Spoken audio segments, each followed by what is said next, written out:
கத்தவராயன் தலைவர். அட சும்மா இருப்பா. வேலுச்சாமி, நம்ம கட்சி ஆபீஸ்க்கு முதல்ல வந்திருக்க. இனிமே நீ முன்னேறிடுவ. நம்ம கட்சியில சேர்ந்துரு. நம்ம தான் ஆட்சியை பிடிக்கிறோம். பிடிச்ச உடனே நான் தான் சீஃப் மினிஸ்டர், நீ அசிஸ்டன்ட் சீஃப் மினிஸ்டர். என்னடா? ஆமா தலைவா.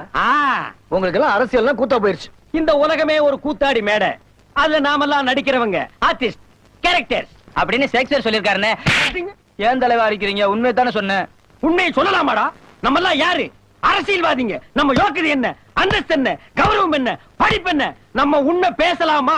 எது சொன்னாலும் தலைவர் சொன்னாரு வெளியில போய் சொல்லணும். யார் அவன்? ஷேக்ஸ்பியர். அடிக்கடி ஷேக்ஸ்பியர் ஷேக்ஸ்பியர்ங்கற. அவன் நீ கிளாஸ்மேட்டா? ஒரே பெஞ்சில உட்கார்ந்து படிச்சீங்களா? பணனாய இந்த நான் எடுத்து போடா. சரி, நீ எல்லாம் ஆட்சிக்கு வந்தா நாட்டுக்கு என்ன பண்ணுவ? கேள்வியே தப்பு. முதல்ல நான் என்ன பண்ணிக்குவேன்னு கேளு. எனக்கு இன்னும் கல்யாணம் ஆகல. முதல்ல 2 கல்யாண மண்டபம் கட்டுவேன். அதுல 2 கல்யாண மண்டபம்? ஒரே டயத்துல 2 பொண்ணு கழுத்துலயும் தாலி கட்டுவேன். குறுக்க